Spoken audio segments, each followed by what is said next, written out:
And joining me now to analyze today's data and the recent market rally is Henley Smith, Chief Investment Officer and Fixed Income Portfolio Manager of Commonwealth Asset Management. Henley, thanks for joining us again. Thanks for having me in. Henley, let's focus on the jobs number. We have jobless claims falling to a 5.5-year low. Also, the April government jobs report saw unemployment dropping to 7.5%. Are we seeing some momentum in the jobs picture? Well, I certainly hope everyone feels that way, and I think we are starting to see some momentum. I think even better than that was some of the revisions of the prior month, showing some of that job creation moving up. So yeah, I think these are all good signs. Obviously, we're not going to change policy at the Federal Reserve level until we get a string of good numbers, but I think we're on the right track at this point. Well, the Federal Reserve said that they would consider stopping stimulus at 6.5%. Yeah, we have a ways to go there, but Right. hopefully we can ratchet that number down very quickly. And I think once we get some momentum going, get employers back in line, some of these numbers are very encouraging. You know, we've had some false starts over the last couple of years, and I think everyone's hoping and praying that this is the real thing.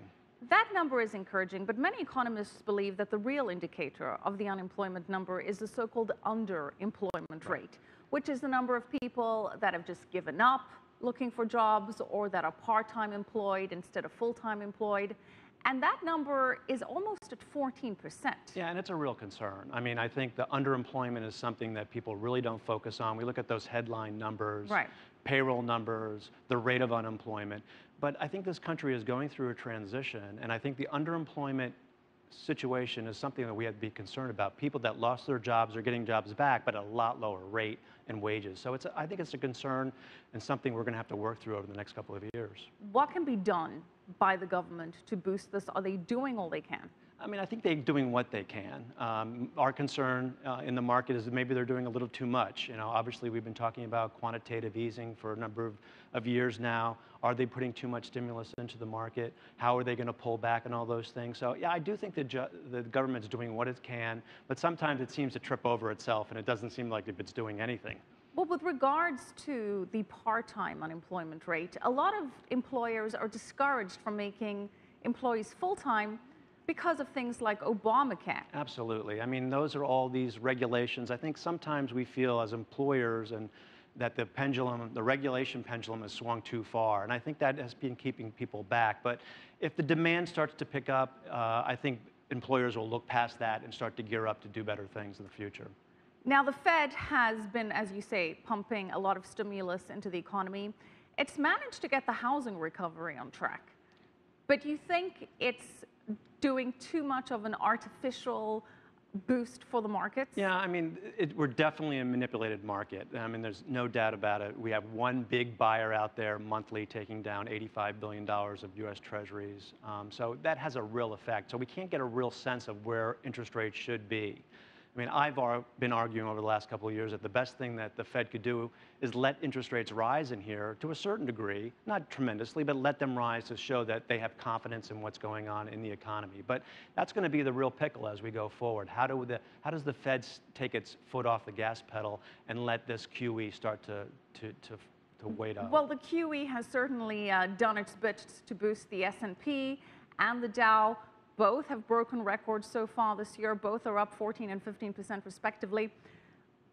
When is this going to stop? When are we going to see some kind of pullback? Well, I mean, I think a lot of professional people and traders are looking for a pullback, but we've really characterized this equity trade as a no-choice rally. And you're a bonds guy. And I'm a bonds guy. And the reason is because there's no choice out there. I mean, there's no interest rates, you know, 10-year note at a 170.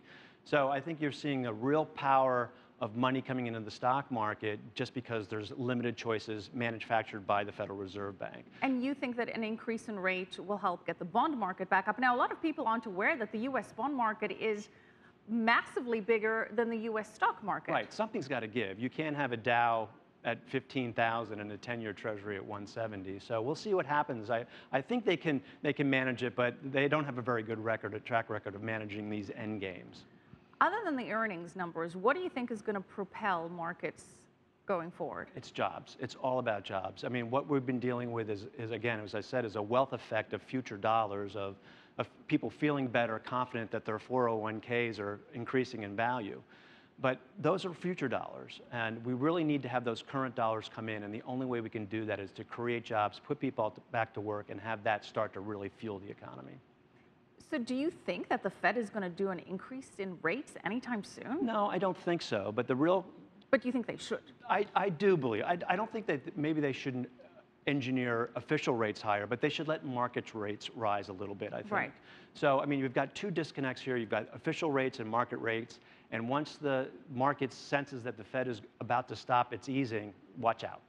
Yeah, watch out indeed. We've seen what happens to the markets when there's just a hint of that. Absolutely. They start selling off. Okay, we're going to have to leave it there. Thank you so much, Henley Smith, Chief Investment Officer and Fixed Income Portfolio Manager of Commonwealth Asset Management. Thanks for joining us.